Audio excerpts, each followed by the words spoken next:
Hi guys, welcome to all of you. Shiksha Kul के प्रहार batch में मैं आप सभी का स्वागत और अभिनंदन करता हूं।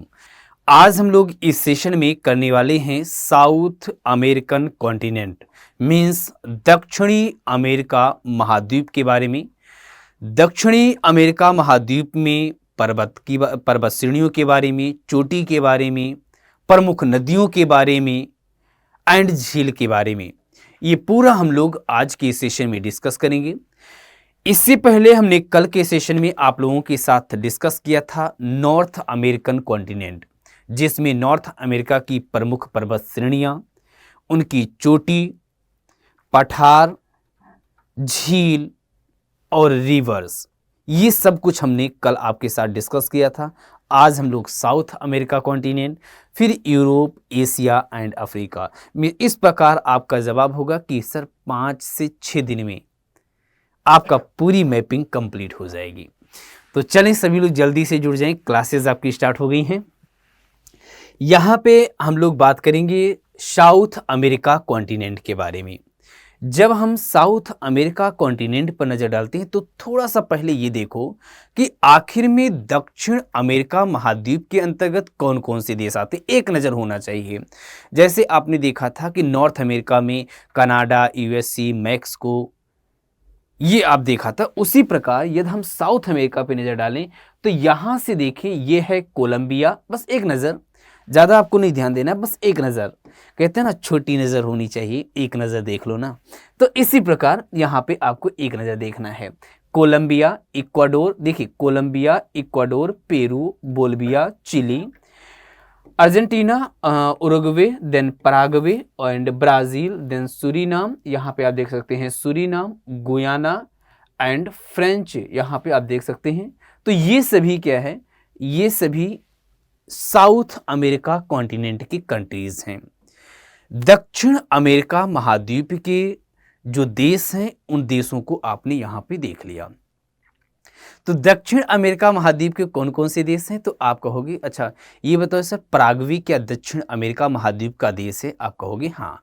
और सबसे बड़ी खास बात यह है कि पराग्वे और बोलिविया दक्षिण अमेरिका के दो ऐसे देश हैं जो लैंड लॉक्ड कंट्री हैं, जो स्थल रुद्ध देश है। कौन कौन से? पराग्वे और बोलिविया, ये ध्यान रखोगे। जैसे यदि आप देखो कि एक पराग्वे, ये पराग्वे है, तो this is land locked country, ये क्या है? स्थल रुद्ध देश है। दूसरा यहाँ पे है दिस इज बोलिविया, ये बोलिविया है। तो ये भी क्या है? आपका जवाब होगा कि सर ये भी तो लैंड लॉक्ड कंट्री है। हाँ बिल्कुल, बाकी सभी आप देख रहे हो कि क्या है? लैंड लॉक्ड कंट्री नहीं है, स्थल रुद्ध देश नहीं है। तो यहां से आपको साउथ अमेरिका महाद्वीप के या दक्षिण अमेरिका महाद्वीप के दो देश, दक्षिण अमेरिका महाद्वीप के दो देश, एक पराग्वे और दूसरा बोलिविया। नाम याद रखोगे बीपी। क्या नाम याद रखोगे? बीपी लो हो जाएगा, बीपी हाई। जब एग्जाम में बैठते हो तो बीपी पता चलता है ना, हाई हो गया है। तो B miss Bolivia, P miss Paraguay, दो देश हैं। एंड नेक्स्ट यदि हम बात करें, अब सबसे पहले यहाँ पे देखिए कि आखिर में जो नॉर्थ अमेरिका कॉन्टिनेंट है, ये नॉर्थ अमेरिका कॉन्टिनेंट का विस्तार क्या है, एक्सपेंशन क्या है। यदि हम इसके विस्तार पर डिस्कस करें तो सबसे पहले लेटिट्यूडनल एक्सपेंशन कितना है। तो भारत का साउथ अमेरिका कॉन्टिनेंट का यदि हम विस्तार देखें तो 12 डिग्री 28 मिनट उत्तरी अक्षांश से लेकर के 55 डिग्री 59 मिनट दक्षिणी अक्षांश के मध्य इसका विस्तार है। अब देखिए अच्छी बात क्या है, हमने जब इंडिया का विस्तार बताया था तो इंडिया के विस्तार में हमने बताया था कि 8 डिग्री 4 मिनट उत्तरी अक्षांश से लेकर के और 37 डिग्री 6 मिनट उत्तरी अक्षांश बताया था। तो इसका मतलब भारत उत्तरी गोलार्ध में था, इसलिए हमने दोनों जगह एन का प्रयोग किया था। जबकि साउथ अमेरिका कॉन्टिनेंट, दक्षिण अमेरिका महाद्वीप का विस्तार उत्तर एवं दक्षिणी दोनों गोलार्धों में है, उत्तर एवं दक्षिण दोनों गोलार्धों में है। इसीलिए अब इसका अक्षांशीय विस्तार कुछ बदल जाएगा। जैसे यदि इसका विस्तार हम देखें तो यहाँ पे देखोगे 12 डिग्री, यहाँ पे इस मैप को दोबारा देख लेते हैं। इस मैप को देखिए बेटा, ये कोलंबिया है, ये ध्यान से समझेंगे, ये कोलंबिया है और कोलंबिया का जो ये सिरा है ये सबसे उत्तर में है। तो इसी क्रम में हम बात करेंगे, ये जो देख रहे हो दिस इज कोलंबिया, इसका उत्तरतम विस्तार 12 डिग्री 28 मिनट, अब ये उत्तरी अक्षांश में है। क्योंकि यदि आप ध्यान से देखोगे तो ऐसे पास होता है, दिस इज 0 डिग्री, तो 0 डिग्री के उत्तर में है, तो इसलिए यहाँ पे उत्तरी अक्षांश। ये 0 डिग्री ऐसे कुछ पास होता है या नहीं? 0 डिग्री लेटीट्यूड जिसे हम इक्वेटर कहते हैं, जिसे हम विषुवत रेखा कहते हैं, ये ब्राजील से होकर के पास होती है। तो इसका मतलब ये जो इसके उत्तर में है वो उत्तरी गोलार्ध में है, इसीलिए इसका उत्तर में जो अक्षांश है वो 12 डिग्री 28 मिनट उत्तरी अक्षांश होगा। यहां से लेकर के, और यदि हम दक्षिण की बात करें तो ये लगभग अप्रॉक्सीमेट 55 डिग्री 59 मिनट दक्षिणी अक्षांश या उत्तरी अक्षांश। सभी लोग कमेंट करो, दक्षिणी अक्षांश या उत्तरी अक्षांश। आप कहोगे चूंकि सर ये दक्षिणी गोलार्ध में है तो इसीलिए दक्षिणी अक्षांश। तो यहाँ पे महत्वपूर्ण बिंदु ये है कि यदि आपसे पूछा जाए कि साउथ अमेरिका कॉन्टिनेंट का विस्तार कहाँ से कहाँ तक, तो आप जवाब देंगे 12 डिग्री 28 मिनट उत्तरी अक्षांश से लेकर के 55 डिग्री 59 मिनट दक्षिणी अक्षांश। इसका मतलब यह है कि साउथ अमेरिका कॉन्टिनेंट का विस्तार उत्तर एवं दक्षिण दोनों गोलार्धों में है। यदि हम बात करें यहाँ पे कि आखिर में इसका उत्तरतम बिंदु कौन सा है, तो पुंटा गैलिनास, इसका उत्तरतम जो बिंदु है वह है पुंटा गैलिनास है कोलंबिया का। और जो यहाँ पे इसका दक्षिण है दिस इज आप कहोगे हार्न अंतरीप, वो कौन सा है? हार्न अंतरीप चिली का। अब यहाँ पे आपके मन में कई बार क्वेश्चन उठता है कि सर अंतरीप क्या होता है? अंतरीप वह स्थलखंड होता है जो समुद्र की ओर निकला होता है, ऐसे समझिएगा, जैसे ये स्थलखंड है ऐसे निकला होता है। तो जिधर जो समुद्र की ओर निकला होगा तो वहां पे देखोगे इधर इधर इधर मीन्स तीन तरफ से जल से घिरा हो, समुद्र की ओर निकला हो, ऐसे स्थलखंड को हम अंतरीप कहते हैं। तो इस प्रकार यदि साउथ अमेरिका कॉन्टिनेंट का जो दक्षिणी विस्तार है वो हार्न अंतरीप है, जो टिएरा डेल फ्यूगो द्वीप पर अवस्थित है। टिएरा डेल फ्यूगो द्वीप पर अवस्थित है।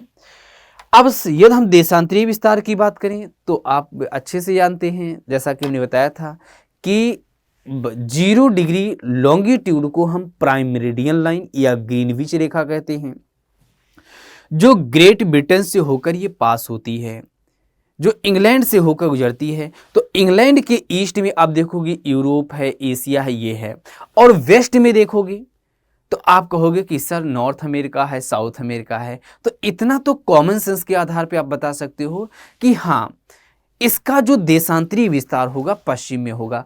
कहाँ से कहाँ तक है? 28 डिग्री 51 वेस्ट से लेकर 92 डिग्री वेस्ट तक है। तो ये बातें भी आपको ध्यान देना है। अब आइए हम इसके उत्तर से दक्षिण की लंबाई की बात करें। जैसे यदि आपने देखा, जैसे यदि यहां से देखें, यदि यहां से आप देखें तो यहां से आपने क्या देखा, यदि यहां से आप देखने का प्रयास करें तो this is south America continent. तो इसके उत्तर से दक्षिण की लंबाई, इसके उत्तर से दक्षिण की लंबाई, तो आपका जवाब होगा 7640 किलोमीटर है। यदि इसके पूरब से पश्चिम की लंबाई की बात करें तो 4990 है, 4990 किलोमीटर है, 4990 किलोमीटर है। ये बातें भी आपको ध्यान देना है। यदि आपसे मान लीजिए सपोज दैट, हालांकि इतना विस्तार यूपीपीसीएस में तो नहीं पूछा जाएगा, ये तो आप बिल्कुल निश्चित रहें। उत्तर से दक्षिण की लंबाई 7640 है, वहीं पे पूर्व से पश्चिम की लंबाई 4990 है, 4990 है। दक्षिण अमेरिका, मैक्सिको, मध्य अमेरिका और वेस्ट इंडीज को संयुक्त रूप से लैटिन अमेरिका कहते हैं। ये बातें भी आपको ध्यान देना है। अगला है ब्राजील के बारे में कुछ महत्वपूर्ण बिंदु आपको ध्यान देना है। सबसे पहला, ब्राजील की राजधानी ब्राजीलिया है। ब्राजील की राजधानी ब्राजीलिया है, पहला पॉइंट। दूसरा महत्वपूर्ण बिंदु, ब्राजील की सीमा चिली और इक्वाडोर को छोड़ दिया जाए। सबसे खास बिंदु ये है, यदि हम ब्राजील पर नज़र डालें तो हमें क्या देखने को मिलता है कि यदि हम चिली और अर्जेंटीना की यदि हम चिली को छोड़ दें, अर्जेंटीना को नहीं, यदि हम चिली को छोड़ दें, यदि हम इक्वाडोर को छोड़ दें, तो इन दोनों को छोड़ दें तो बाकी इसकी जो सीमा है साउथ अमेरिका कॉन्टिनेंट के सभी देशों के साथ लगती है। आइए हम इसको देखते हैं विथ मैप के साथ। जैसे यदि यहाँ पे हम जब तक मैप के माध्यम से चीज़ों को नहीं देखेंगे, जैसे ये ब्राज़ील है, अब ध्यान समझिएगा, सभी लोग मुझे कमेंट करके बताओगे ब्राज़ील की सीमा बोलिविया के साथ लगती है, यस या नो? बिल्कुल लगती है। सभी लोग कमेंट करोगे। पराग्वे के साथ लगती है कि नहीं? बिल्कुल लगती है। उरुग्वे के साथ लगती है? बिल्कुल लगती है। और ये बताओ अर्जेंटीना के साथ लगती है कि नहीं लगती है? लगती है। फिर पेरू के साथ लगती है? बिल्कुल लगती है। कोलंबिया के साथ बिल्कुल लगती है। यहाँ पे आप देखोगे वेनेजुएला के साथ बिल्कुल लगती है। गुयाना के साथ बिल्कुल लगती है। यहाँ पे देखो, इस बिंदु को देखो, फ्रेंच गुयाना के साथ बिल्कुल लगती है। समझ रहे हो? तो यहाँ पे सूरीनाम के साथ ये भी लगती है। केवल किस देश के साथ नहीं लगती? तो यदि यहाँ पे देखोगे तो एक छोटा सा देश इक्वाडोर है, इसके साथ नहीं लगती। और दूसरा यहाँ पे आप देखोगे कि सर चिली के साथ, देखिए इसकी बाउंड्री ये है, तो इसकी सीमा भी इसके साथ नहीं लगती है। तो ब्राजील की सीमा साउथ अमेरिका कॉन्टिनेंट के दो देश, हमने पहला फैक्ट क्या बताया पॉलिटिकल में कि बी मिस होता है, हमने बताया बोलिविया, पी मिस होता है पराग्वे। ये एक लैंडलॉक्ड कंट्री है। दूसरा खास हमने बताया कि ब्राजील की सीमा साउथ अमेरिका कॉन्टिनेंट के सभी देशों के साथ लगती है सिवाय चिली और इक्वाडोर। सिवाय चिली और इक्वाडोर मीन्स चिली और इक्वाडोर को छोड़कर सभी देशों के साथ इसकी सीमा लगती है। दूसरा, यदि आपसे कहा जाए कि साउथ अमेरिका कॉन्टिनेंट का सबसे बड़ा देश कौन लग रहा है, आप कहोगे कि सर ब्राजील लग रहा है। इस ब्राजील की जो राजधानी है, इस ब्राजील की राजधानी आप कहोगे सर ब्रासिलिया या ब्राजीलिया है। इसकी कैपिटल्स कौन सी है? तो ब्राजीलिया है। ये बात भी क्लियर हो गई है। देन यहाँ पे अब देखिए सारे महत्वपूर्ण बिंदु। यहाँ पे पहला पॉइंट राजधानी आपने देख लिया, चिली ये भी आपने, ब्राजील इसका है। ब्राजील से विषुवत रेखा, अब यहाँ पे देखिए ब्राजील से विषुवत रेखा एवं मकर रेखा दोनों पास होती है। सबसे खास बात यह है कि जो ब्राजील है इसका विस्तार साउथ में इतना ज़्यादा है कि यहाँ पे यदि आप देखोगे, यदि मैप में देखें तो एक तरफ यहाँ से देखोगे तो यहाँ से देखोगे ये 0 डिग्री पास होती है, और यहाँ से देखोगे तो आपका जवाब होगा कि 23.5 डिग्री साउथ 23.5 पास होती है। तो दो यहाँ पे ब्राजील ही है, तो आपका जवाब होगा कि विषुवत रेखा और मकर रेखा दो महत्वपूर्ण लेटीट्यूड्स हैं। ये दो महत्वपूर्ण लेटीट्यूड्स ब्राजील से होकर पास होती हैं, तो ये भी बातें आप याद रखोगे। नेक्स्ट यदि हम बात करें, ब्राजील का नाम यहाँ पे पाए जाने वाले रेडवुड वृक्ष पर यहाँ पे पाउ ब्रासिल के नाम पे पड़ा हुआ है। अब एक और खास बात देखो, खास बात क्या है? ब्राजील का एक महत्वपूर्ण शहर है साओ पाउलो। एक ब्राजील का ही एक महत्वपूर्ण शहर है साओ पाउलो। जो साओ पाउलो है इसे हम ब्राजील का मैनचेस्टर कहते हैं। बहुत ध्यान से सुनना, इसे हम ब्राजील का क्या कहते हैं? मैनचेस्टर कहते हैं। जैसे आप कहते हो कि भारत का मैनचेस्टर किसे कहते हैं, बोस्टन किसे कहते हैं, नॉर्थ अमेरिका का मैनचेस्टर किसे कहते हैं। तो इसीलिए साओ पाउलो को इसी बेस पे ब्राजील का मैनचेस्टर कहते हैं। क्यों कहते हैं? क्योंकि इसका रीज़न ये है कि वस्त्र उद्योगों का अधिक विकास हुआ है। वस्त्र जो उद्योग हैं इनका विकास अधिक हुआ है। दूसरी महत्वपूर्ण, साओ पाल से सेंटोस तक चलने वाली जो रेल मार्ग है, ध्यान से समझिए, साओ पाल से सेंटोस तक चलने वाली जो रेल है उस रेल को हम कॉफी रेल कहते हैं। उसे हम क्या नाम देते हैं? कॉफी रेल कहते हैं। और जो सेंटोस बंदरगाह है, इस सेंटोस बंदरगाह को हम कॉफी बंदरगाह कहते हैं। क्यों कहते हैं कि इसे कॉफी बंदरगाह? क्योंकि यहां से बहुत बड़ी मात्रा में हम लोग कॉफी का एक्सपोर्ट करते हैं। और जब हम बड़ी मात्रा में कॉफी का एक्सपोर्ट करते हैं तो इसीलिए हम कहते हैं ये कॉफी पोर्ट है। ठीक है, तो यहां से महत्वपूर्ण बिंदु क्या है? सबसे पहले साओ पॉल, यदि यहां पे हम बात करें साओ पॉल, तो एक महत्वपूर्ण, शायद यहां पे नहीं दिखाया गया होगा लेकिन देख लेता हूं, नहीं दिखाया है, ठीक है, कोई दिक्कत नहीं। साओ पॉल, ओके, तो यहां पे आप देखोगे नहीं दिखाया है, चलिए कोई दिक्कत नहीं, ठीक है। तो यहां से आपका जवाब होगा, तो बस ऐसे याद रखना है कि साओ पॉल और सेंटोस, सेंटोस को हम कॉफी बंदरगाह कहते हैं, साओ पॉल से सेंटोस तक चलने वाली रेल को हम कॉफी रेल कहते हैं। क्यों कहते हैं? क्योंकि काफी को यहाँ पे बड़ी मात्रा में एक्सपोर्ट होता है। देन यहाँ पे अब देख सकते हैं यही बातें यहाँ पर लिखी हुई होंगी। अगला महत्वपूर्ण है, अब एक एक बोलिविया के बारे में। यदि हम बोलिविया के बारे में बात करें तो वास्तव में इसका नामकरण एक स्वतंत्रता सेनानी साइमन बोलीवार केन के नाम पर रखा गया। इसकी राजधानी की बात करें, दिस इज बोलिविया। यहां पे देखिए, ये आप जो देख रहे हैं this is Bolivia. Bolivia, Bolivia की राजधानी लापाज, यहां पे आप देख सकते हो लापाज है। जैसा कि हमने बताया ये क्या है? एक लैंडलॉक्ड कंट्री है। ये क्या है? लैंडलॉक्ड कंट्री है। अब आपके मन में ये उठ रहा होगा कि सर ये क्यों महत्वपूर्ण है? बेटा हमने पहले ही बताया, चूंकि ये साउथ अमेरिका कॉन्टिनेंट का एक लैंडलॉक्ड कंट्री है इसलिए महत्वपूर्ण हो जाता है। देन ये स्थल Peru, Brazil, Paraguay, Chile, Argentina से घिरा है। जैसे यदि आप देखना चाहें तो आप देख सकते हैं, जैसे ये हो एक तरफ हो गया पेरू, यहाँ पे आप देख सकते हैं ये हो गया पेरू, इधर से देखोगे तो ये हो गया ब्राज़ील, फिर ये देखोगे तो ये हो गया पराग्वे, ये हो गया पराग्वे, ये देखोगे आपको जो दिख रहा है दिस इज चिली, यहाँ पे अर्जेंटीना, और ये जो आपको दिख रहा है दिस इज चिली। तो यहाँ पे देख रहे हो इतने देशों से ये घिरा हुआ है। मीन्स इसकी जो सीमा है, बोलिविया की जो सीमा है वो पेरू, ब्राज़ील, पराग्वे, चिली और अर्जेंटीना से लगी हुई है। देख सकते हो बहुत आसान दिखना शुरू हो गया। देखिए जब आपने मैपिंग कर लिया तो इस मैपिंग से क्या देगा, अब जैसे मान लीजिए आ जाता है कि बोलिविया की सीमा निम्नलिखित में से किस देश से नहीं लगती या लगती है। आप कहोगे कि सर अच्छा ठीक है, सर ने बताया था पेरू की धारा, पेरू लगेगी, पेरू के बाद ब्राज़ील, ब्राज़ील के बाद चूंकि बीपी है मतलब बोलिविया, पराग्वे, तो पराग्वे से लगेगी, और बाद में चिली और अर्जेंटीना है, इसके साथ लगे ही लगेगी। तो हो गया, ठीक है। तो ये बातें आपको ध्यान देनी है।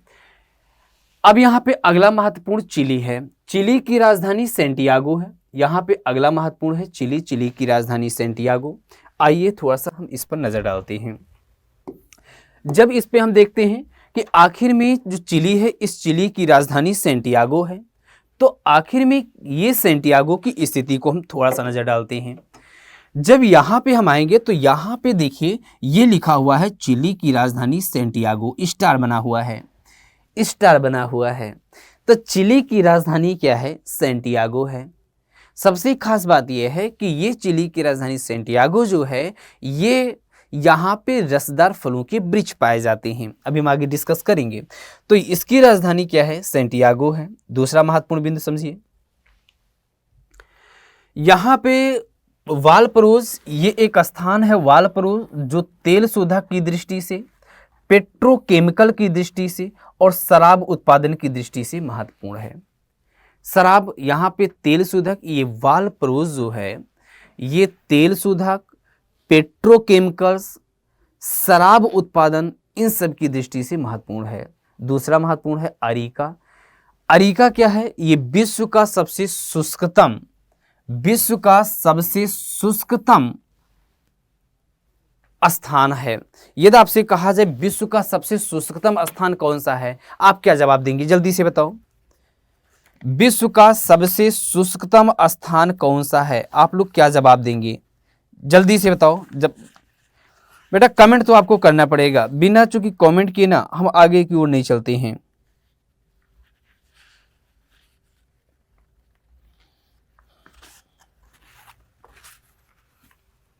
चलिए बिल्कुल बेटा, बहुत अच्छा।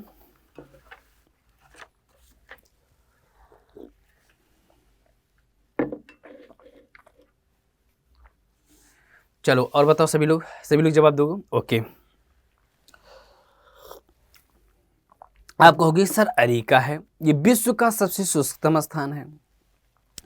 अब ये बताओ, यदि विश्व का सबसे शुष्कतम स्थान है तो यह स्थान आबादी रहित होगा या नहीं? ये समझ लीजिए कि सबसे शुष्क है। अब शुष्क स्थान पे कौन रहना पसंद करेगा? कोई रहना पसंद करेगा? नहीं रहना पसंद करेगा। यदि कोई रहना पसंद नहीं करेगा तो इसे हम क्या कहेंगे? भूत प्रेत रहेंगे। जैसे मान लीजिए ये कोई स्थान है, इतना शुष्क हो कि हमारे लिए अनुकूल दशा है ही नहीं, तो भूत प्रेत रहेंगे। तो इसीलिए ये क्या होगा? अरिका क्या है? यहाँ पे विश्व का सबसे शुष्कतम स्थान है, इसलिए इसे प्रेम शहर नहीं, प्रेम नहीं बेटा, प्रेत शहर, ठीक है, प्रेत शहर, इसलिए प्रेतों का शहर है। जब भाई मानो नहीं होगा तो क्या होगा? भूत प्रेत होगा। तो प्रेतों के प्रेत शहर के नाम से जाना जाता है, आबादी रहित शहर है। नेक्स्ट यहाँ पे पुंटा एरिनास, जो पुंटा एरिनास क्या होता है? चिली, जो आपने देखा है इस मैप में, चिली का सबसे सुदूर जो भाग है, चिली का, जैसे यदि हम बात करें, जैसे मान लेते दोबारा मैप बना दे रहे हैं, जैसे यदि आप देखें तो ये हो गया, ये पोर्शन जो आप देख रहे हैं चिली, चिली का सबसे सुदूर दक्षिण भाग है, सबसे जो दक्षिणी भाग है, दिस इज पुंटा एरिनास। विश्व का दक्षिणतम आबादी वाला शहर है ये पुंटा एरिनास, जो है ये विश्व का दक्षिणतम आबादी वाला शहर है। यदि आपसे कहा जाए कि विश्व का दक्षिणतम आबादी वाला शहर, विश्व का सबसे दक्षिणी शहर जहां पे आबादी नहीं है, तो उसका नाम क्या होगा? पुंटा एरिनास होगा, जो तेल भंडार की दृष्टि से भी क्या है? महत्वपूर्ण है। ये भी हो गया, ये तीनों महत्वपूर्ण हो गया। अब देख सकते हैं थोड़ी थोड़ी चीजें हम आपको कंट्रीज के बारे में बता दे रहे हैं। अगला महत्वपूर्ण है उरुग्वे। उरुग्वे यहाँ पे उरुग्वे मांटे वीडियोस, जैसे कि आप देख सकते हैं, यहाँ पे हम आपको फिर से ले चल रहे हैं मैपिंग में। This is Uruguay. तो यहाँ पे उरुग्वे की राजधानी मॉन्टेवीडियो है। क्या है? मॉन्टेवीडियोस। आप देख सकते हैं उरुग्वे की राजधानी मॉन्टेवीडियोस है। अब जब उरुग्वे की राजधानी मॉन्टेवीडियोस है तो यहां से क्या क्या खास बात है? पहला पॉइंट, एकमात्र देश जो पूर्णतः मकर रेखा के दक्षिण में, एकमात्र देश है जो पूर्णतः मकर रेखा के दक्षिण में है। बोल्विया और पराग्वे स्थलरुद्ध देश हैं, ये हमने पहले ही बता दिया है। एकमात्र देश है जो मकर रेखा, जैसे अभी आपने देखा कि साउथ अमेरिका कॉन्टिनेंट से विषुवत रेखा और मकर रेखा पास होती है। आपने यह भी देखा कि जो चिली है, अर्जेंटीना है, यहां से होकर मकर रेखा पास होती है। ब्राजील से होकर भी मकर रेखा गुजरती है, यह भी आपने देखा। ऐसी स्थिति में ध्यान समझिएगा, ऐसी स्थिति में कई बार क्वेश्चंस उठते हैं कि आखिर में ऐसा दक्षिण अमेरिका महाद्वीप का ऐसा कौन सा देश है, मान लेते हैं ये 23.5 डिग्री 23.5 साउथ है, ऐसा कौन सा देश है जो पूर्णतः दक्षिण में है? जो पूर्णतः दक्षिण में, तो आपका जवाब होगा उरुग्वे। आपका जवाब क्या होगा? उरुग्वे। जैसे यदि हम बात करें, मैप पे दोबारा आते हैं, जैसे सपोज दैट मानो ये हमने 23.5 डिग्री दिखाया, ये हमने 23.5 डिग्री दिखाया, तो आप देख रहे हो सब कुछ सब उत्तर में है। चिली एवं अर्जेंटीना भी बीचों बीच से होकर जा रही है। यहाँ पे देख रहे हो ये पराग्वे, ये उत्तर में है। लेकिन उरुग्वे एक ऐसा देश है, उरुग्वे एक ऐसा कंट्रीज है जो पूर्णतः मकर रेखा के दक्षिण में है। एक क्वेश्चन बनता है, दो लैंडलॉक कंट्री बीपी मतलब बोलिविया और पराग्वे, ब्राजील एक ऐसा देश जहां से विषुवत एवं मकर रेखा दोनों पास होती है। उरुग्वे साउथ अमेरिका कॉन्टिनेंट का एकमात्र ऐसा देश जो मकर रेखा के पूर्णतया दक्षिण में, आप देख सकते हो। तो इस बिंदु को आपको ध्यान देना है। अगला महत्वपूर्ण है, हम अर्जेंटीना की बात करेंगे। राजधानी ब्यूनस आयर्स है। अर्जेंटीना के अति शुष्क क्षेत्र पेटागोनिया, यहाँ टिएरा डेल फ्यूगो, यहाँ पे भेड़ पालन के लिए ये क्या है, प्रसिद्ध है। अब हम बात करेंगे वेनेजुएला के बारे में। राजधानी काराकस है, तेल भंडार के लिए महत्वपूर्ण है। कैरिबियन के तट पर अवस्थित यह देश दक्षिण अमेरिका के सबसे उत्तर में स्थित है। दक्षिण अमेरिका के सबसे उत्तर में स्थित है वेनेजुएला। यही इतना नहीं, विश्व की सबसे ऊंची जलप्रपात एंजिल जलप्रपात वेनेजुएला की दक्षिणी उच्च भूमि ओरिनेको नदी की सहायक नदी कैरोनी नदी पर स्थित है। बेटा वेरी वेरी इंपॉर्टेंट ये फैक्ट है कि विश्व की सबसे ऊंची जलप्रपात एंजिल जलप्रपात है। विश्व की सबसे ऊंची जलप्रपात कौन सा है, एंजिल जलप्रपात है। यह एंजिल जलप्रपात वेनेजुएला के दक्षिणी उच्च भूमि में ओरिनाको नदी की सहायक नदी कैरोनी नदी पर है। तो पहला क्वेश्चन यह है कि एंजिल जलप्रपात किस नदी पर स्थित है, तो कैरोनी। ये कैरोनी नहीं आता तो माइक्रोनी याद कर लो, माइक्रोनी याद रखोगे तो भी याद हो जाएगा। तो माइक्रोनी, ठीक है, तो कैरोनी नदी पर है। ये कैरोनी नदी किस नदी की सहायक है, तो ओरिनिको नदी की सहायक है। माइक्रोनी खाओ, एक होता है ओरियो बिस्कुट आता है, तो ओरिनिको नदी पे। तो इस प्रकार यहाँ पे आपको ध्यान देना है। अब हम बात करेंगे, अभी तक हमने जो बातें किया वो पॉलिटिकल मापी, यहाँ पे पॉलिटिकल दृष्टि से बात किया कि कैसे कैसे चीजें आपको करना है, ठीक है। अभी सारी बातें हमने पॉलिटिकल दृष्टि से की थी। अब हम आ गए हैं फिजिकल मैप पर कि दक्षिण अमेरिका की पर्वत श्रेणी कौन कौन सी है।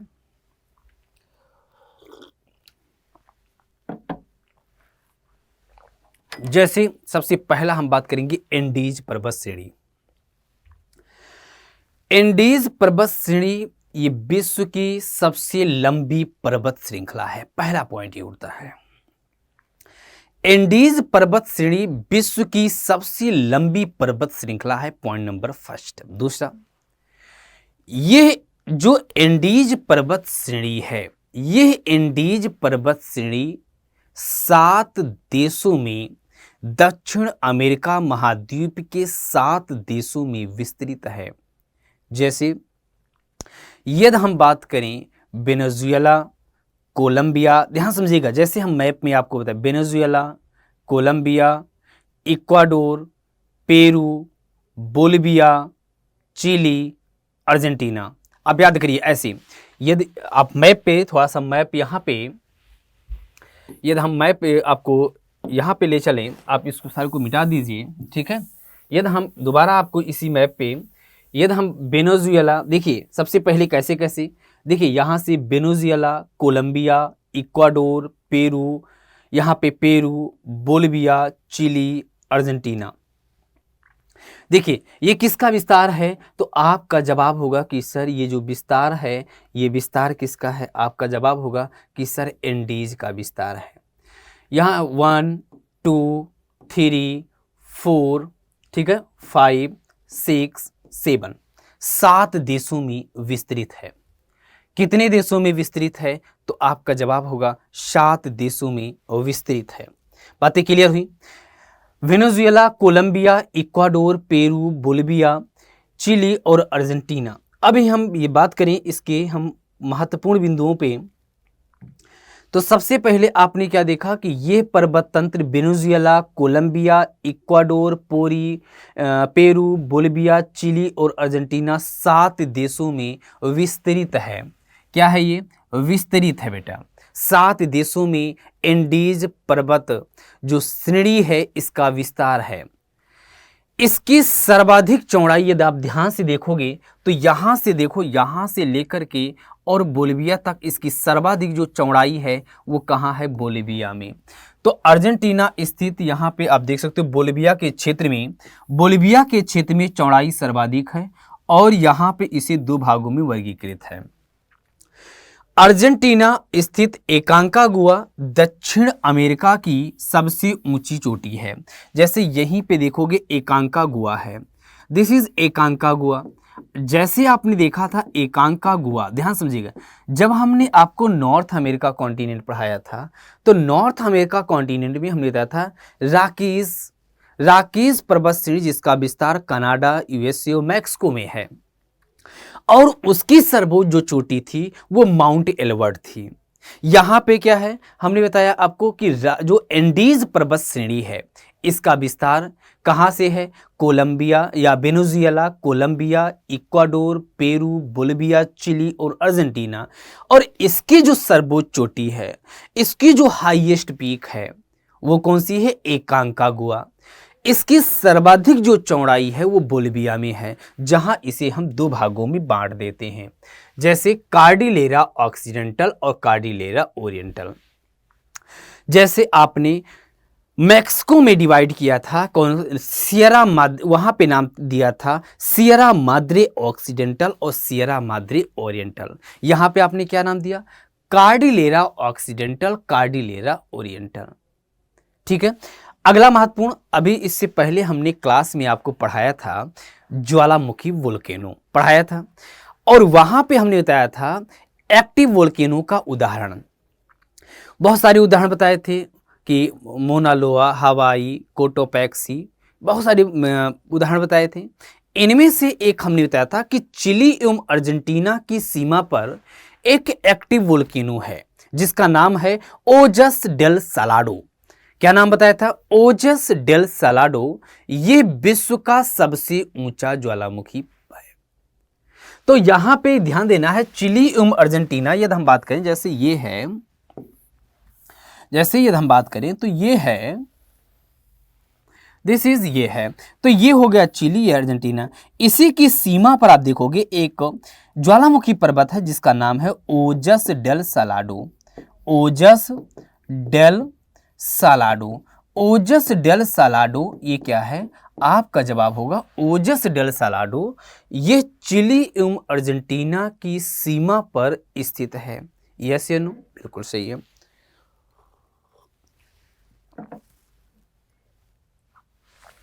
इक्वाडोर में, यहां पे इक्वाडोर हमने बताया ही आपको, इक्वाडोर में स्थित कोटोपैक्सी विश्व का सबसे ऊंचा सक्रिय ज्वालामुखी है। तो ये भी बातें हमने आपको बता दिया है। तो हमने अभी आपके साथ डिस्कस कर लिया एंडीज के बारे में। अब हम चलते हैं गुयाना उच्च भूमि के बारे में। यहां पे हम, ये है आपके सामने जो मैप है, दिस इज गुयाना। गुयाना हमने उत्तरतम, ये साउथ अमेरिका कॉन्टिनेंट का उत्तरतम एक क्या है, उत्तरी देश, उत्तरी क्षेत्र में है। जैसे ब्राजील के उत्तरी क्षेत्र से गुयाना सूरीनाम फ्रेंच गुयाना में विस्तृत है। पिकोड यहाँ पे या मेम्बलिना ब्राजील की सबसे ऊंची चोटी है, इसी उच्च भूमि पर अवस्थित है। नेक्स्ट पॉइंट आप देख सकते हैं ब्राजील उच्च भूमि, ये देखेंगे बहुत महत्वपूर्ण है। ये जो एक मैप हमने आपके सामने रखा है ये बहुत महत्वपूर्ण है। This is Brazilian upland, Brazilian उच्च भूमि है। इस ब्राजीलियन उच्च भूमि में दो प्रकार के घास पाए जाते हैं। पहला पॉइंट, एक घास जो उष्ण क्षेत्र में पाया जाता है, एक घास जो दक्षिण, जो हम कहें शीतोष्ण क्षेत्र में पाया जाता है। जैसे घासों के संदर्भ में समशीतोष्ण घास को यूरोप में स्टेपी कहते हैं, नॉर्थ अमेरिका में उसे हम प्रेरी कहते हैं, साउथ अमेरिका में उसे हम पंपास कहते हैं। उसे हम क्या नाम देते हैं, पंपास कहते हैं। तो ब्राजील में दो प्रकार के घास पाए जाते हैं, एक उष्णकटिबंधीय घास पाया जाता है और दूसरा शीतोष्ण घास भी पाया जाता है। उष्ण घास दो प्रकार के होते हैं, एक उष्ण और दूसरा शीतोष्ण। उष्ण जो घास होता है, यहां पे जो उष्ण घास होता है उसे हम लानोज के नाम से भी जानते हैं। ठीक है, क्या नाम देते हैं, आपका जवाब होगा लानोज नाम देते हैं। यहां पे जो कहते हैं दिस इज पंपास बोलते हैं, लानोस एंड पंपास। ये लानोस हो गया और ये पंपास हो गया। तो ब्राजील में दो प्रकार के घास, कौन कौन सा बोलोगे? उष्ण घास को लानोस और शीतोष्ण घास को हम पंपास बोलते हैं। क्लियर है? ब्राजील उच्चभूमि के शुष्क घासों में समाना घास के मैदान को हम समाना घास, ये देखिए समाना घास का मतलब ये है उष्ण घास। समाना घास का मतलब क्या है? उष्ण घास।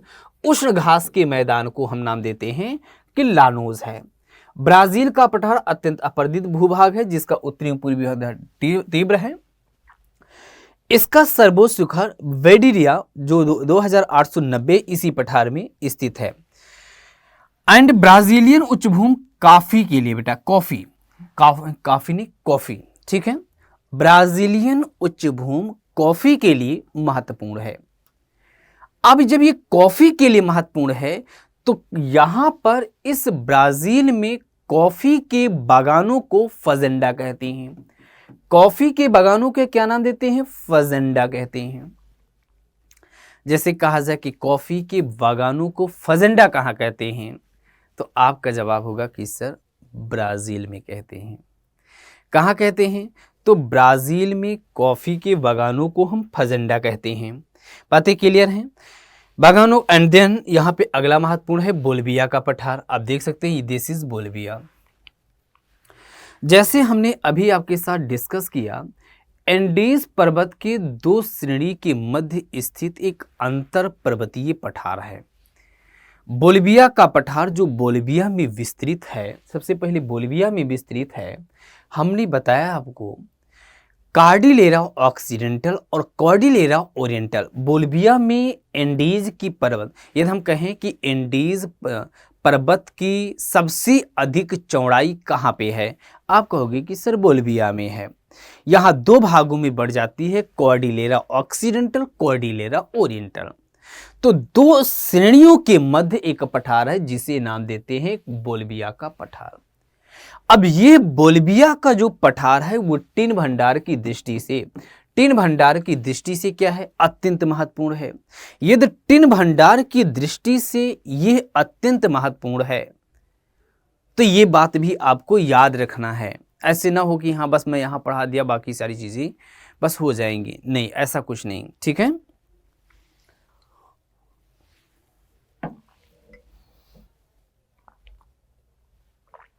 आइए अब हम लोग बात करेंगे झीलों के बारे में।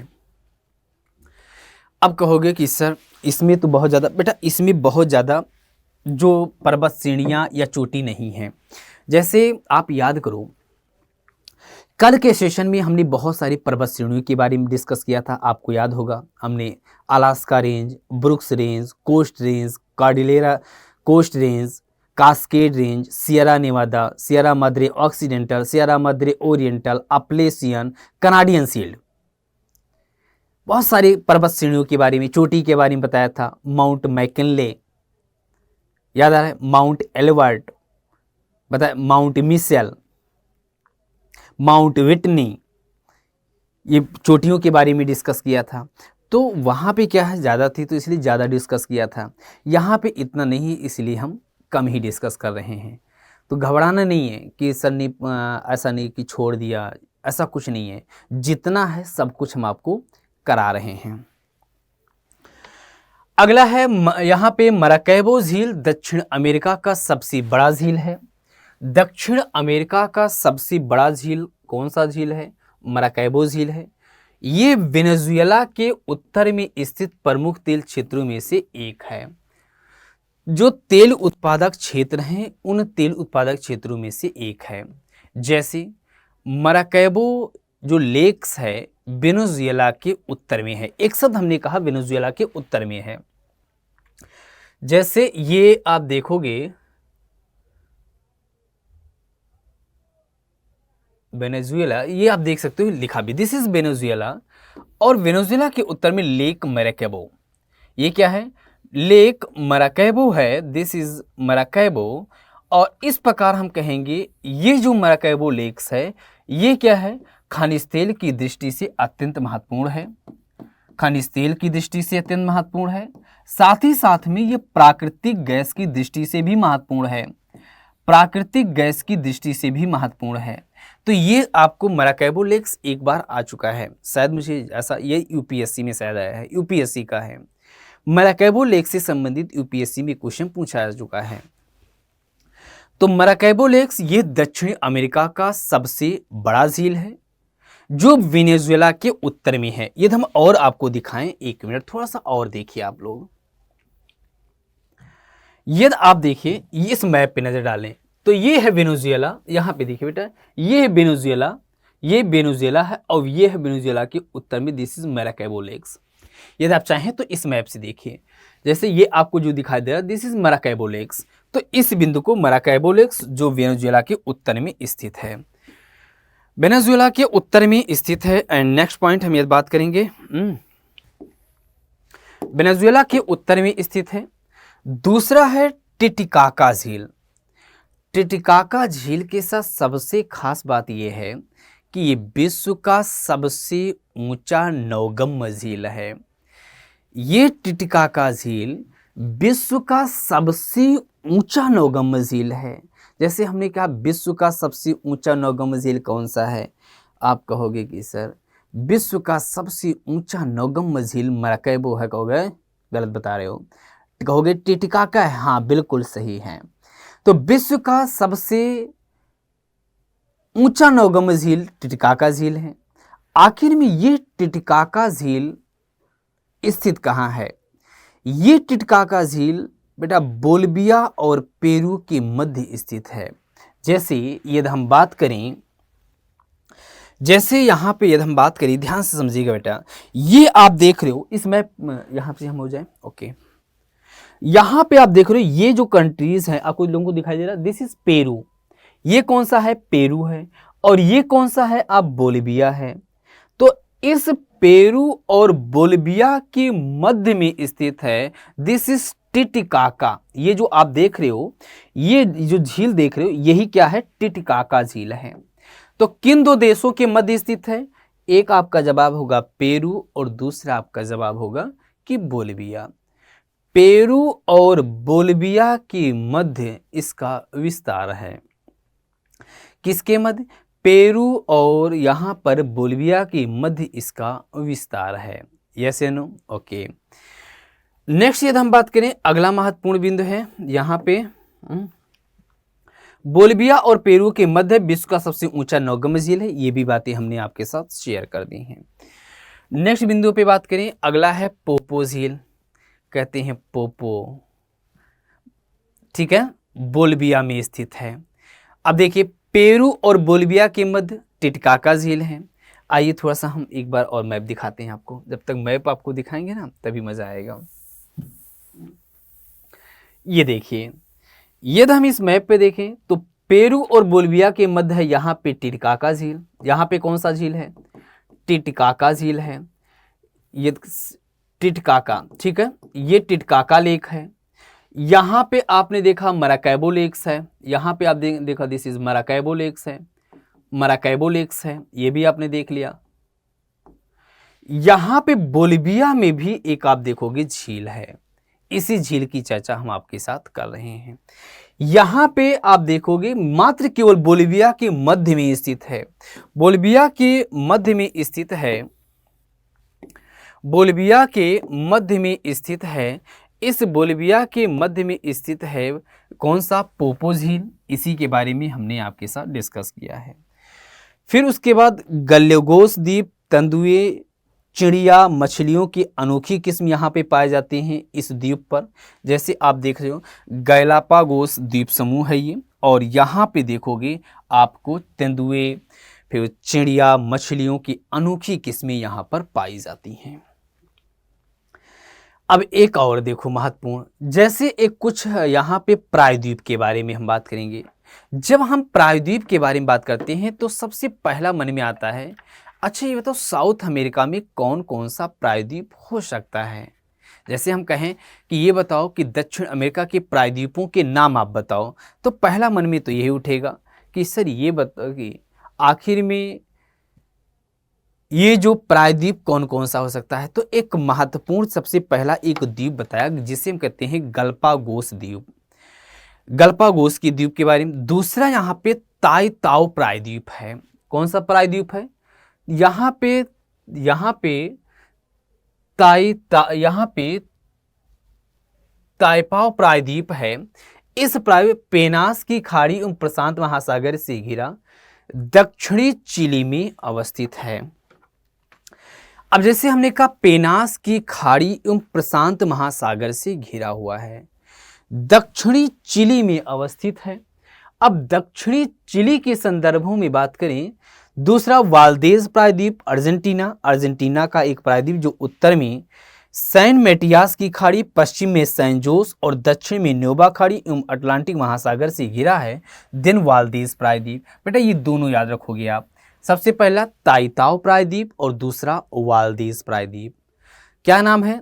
ताइताओ प्रायद्वीप और दूसरा वाल्देज प्रायद्वीप। दिस इज चिली और दूसरा आप देख रहे हो अर्जेंटीना। तो यहाँ पे ताइताओ और वाल्देज। नेक्स्ट आपके लिए महत्वपूर्ण है अब नदियों के बारे में। अब कहोगे कि सर नदी के बारे में कैसी चीज़ें याद की जाए? तो बेटा नदी के बारे में याद करना उतना ही आसान है जितना आप सोच रहे हो कि अच्छा सर ये हो जाएगा, फिर कोई दिक्कत नहीं है। अब तो कोई दिक्कत रह ही नहीं गई।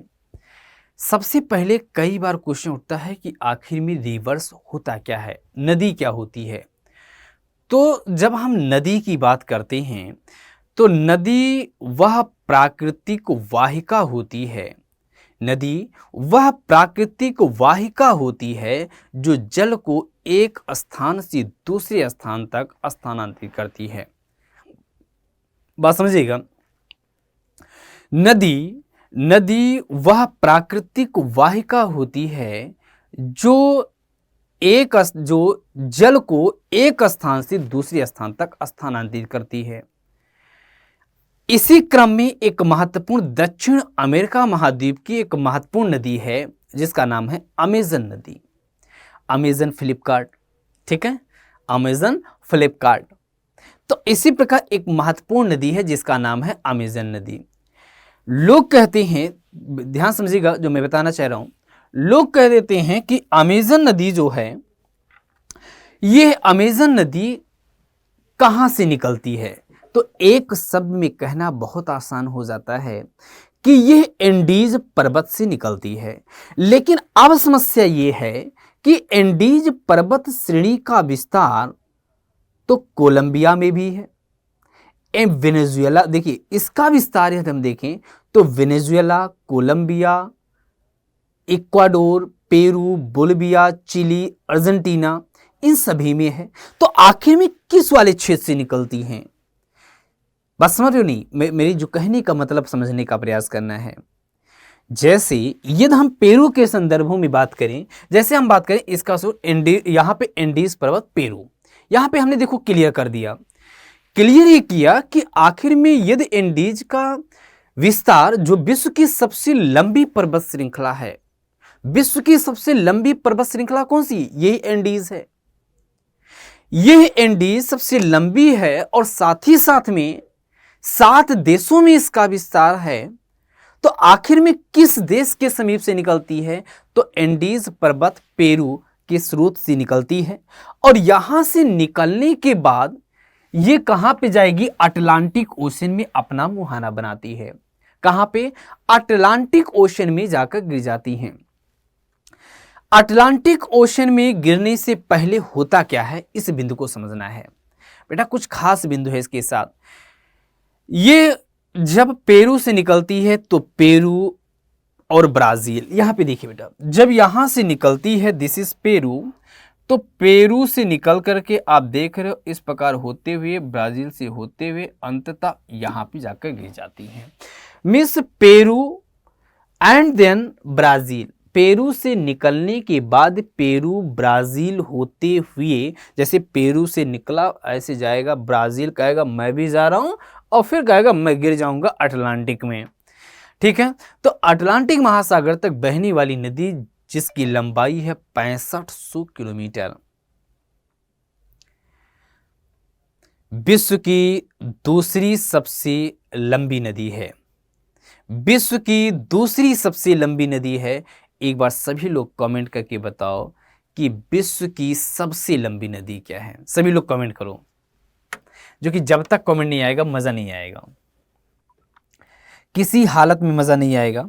तो आप मुझे बताओ, अभी हमने कहा ये जो अमेज़न नदी है ये विश्व की दूसरी सबसे लंबी नदी है।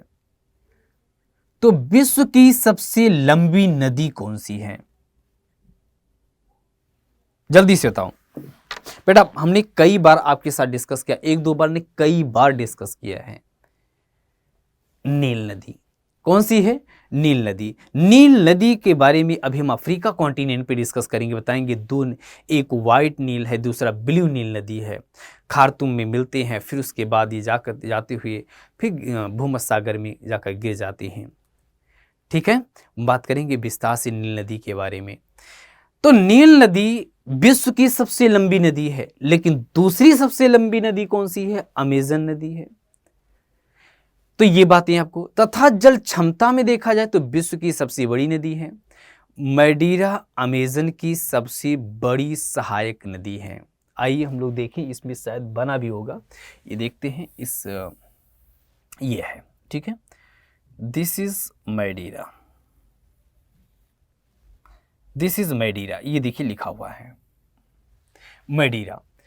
यदि आपसे कहा जाए कि अमेज़न नदी जो विश्व की सबसे लंबी नदी है, इस नदी की सबसे बड़ी सहायिका कौन सी है? सबसे बड़ी सहायिका कौन सी है? तो आपका जवाब होगा मैडीरा। आपका क्या जवाब होगा? मैडीरा। मैडीरा सबसे बड़ी सहायक नदी है। इसी मैडीरा अमेज़न नदी बेसिन विश्वत रेखीय वनों से आच्छादित है, जिसका स्थानीय नाम शेलवाश है। और इसी नदी बेसिन में सर्वप्रथम रबड़ की खोज की गई। ये जो अमेज़न नदी बेसिन है, इसी अमेज़न नदी बेसिन में आप देखोगे कि रबड़ की खोज की गई। एक और महत्वपूर्ण बिंदु समझिएगा, इस अमेज़न नदी बेसिन में आप देखोगे कि वर्षा बहुत अधिक मात्रा में होती है। वर्षा बहुत अधिक मात्रा में होती है, वनस्पति बहुत अधिक है।